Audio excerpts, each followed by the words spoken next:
Greetings and welcome to another edition of the Jacksonville Buzz. I am your host, Adrienne Houghton. Joining me in the studio today is Michelle Calloway, and she is from Lulah Films. And she has a film in the Jacksonville Film Festival, which is coming up soon. Let's find out all about her film. Good morning. Morning. Thanks for having me. Absolute pleasure. So you've produced, directed, as starring in pretty much, Belle Isle. Yes, clarification, I did not direct it. I produced and wrote the film. Okay. And also starred in. Our director was Farrell Huntley, who is also from Jacksonville originally, so she was our director. But yes, I wore many hats. Tell me about this film. Tell me about the story. The film originally was written in 2020. It was definitely a personal story. I hadn't written a screenplay prior to that, so that was kind of my first attempt.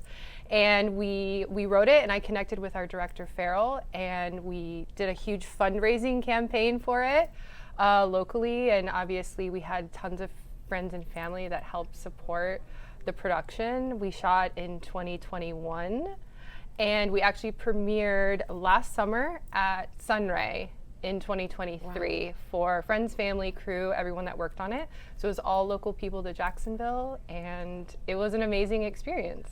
So what's the story, and what sort of theme were you trying to convey? So the theme, well, when I wrote the film, I was going through therapy, so I actually did it as sort of a writing exercise. So I was kind of creating a character that obviously was a part of me, as one does as a writer. You know, you have to pull from real life. So it was an attempt to sort of process emotions that I had sort of really suppressed. So I created this character, this woman, Jessica, who I kind of looked at as a version of me if I wouldn't have done any of the work. Who would I be if I kind of stayed where I was and I never continued to grow? So the story is actually set in the Midwest. I'm originally from Iowa, but the film is actually set in Detroit. So I kind of built this world around this woman who's single, who's gone through a lot of experiences in her past, and she's just sort of moving through life, really not changing. And if you see the film, you'll kind of see her evolution. It is a typical hero's journey. I mean, you will see the arcs of the character.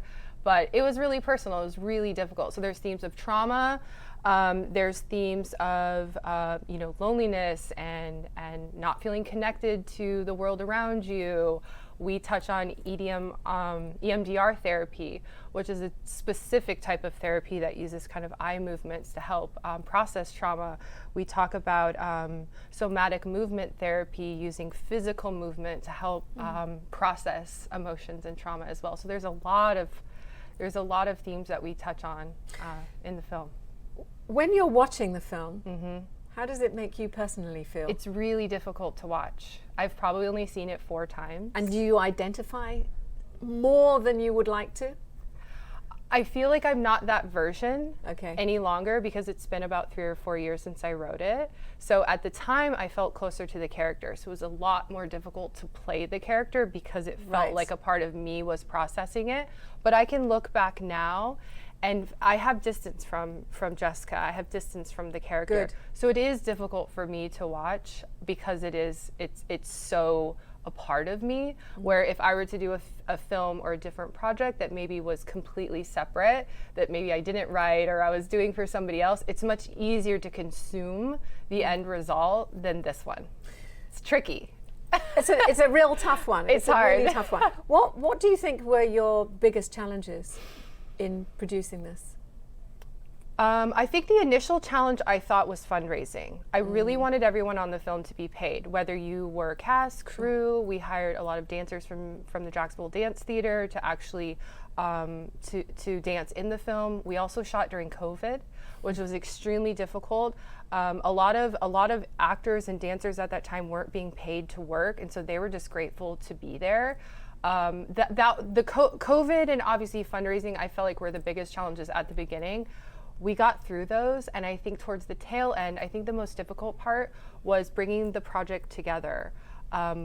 When you're editing a film, it's almost like you're reliving the film again. And so if there are themes of trauma or things that feel really personal, it's difficult because you're having to process it over again, which I don't think, I couldn't have seen that at the time. That was sort of a surprise for me, that it was going to be difficult. Then again, it's like writing the film is a layer, producing and developing and shooting the film is another layer, and then the editing and the screening is a whole separate layer.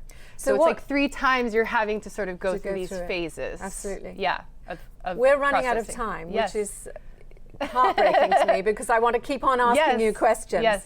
But just a quick one. Yeah. When and where is it being shown? Okay, so the Jacksonville Film Festival is actually screening the film. The film festival is April 14th through the 16th, and we are going to be premiering on Sunday at the main library downtown during the Jax Shorts block.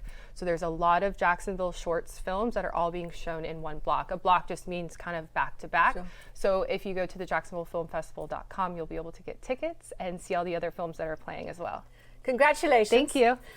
I'd love you to come back and talk to me more about future projects with Lulah Films. I'd absolutely love to. Fabulous. Thank you, Michelle, for coming in. Thank you, Adrienne. And don't forget, if you'd like to know any more information about Michelle Calloway, Lulah Films, or the Jacksonville Film Festival, you can find it on dailynewsnetwork.com.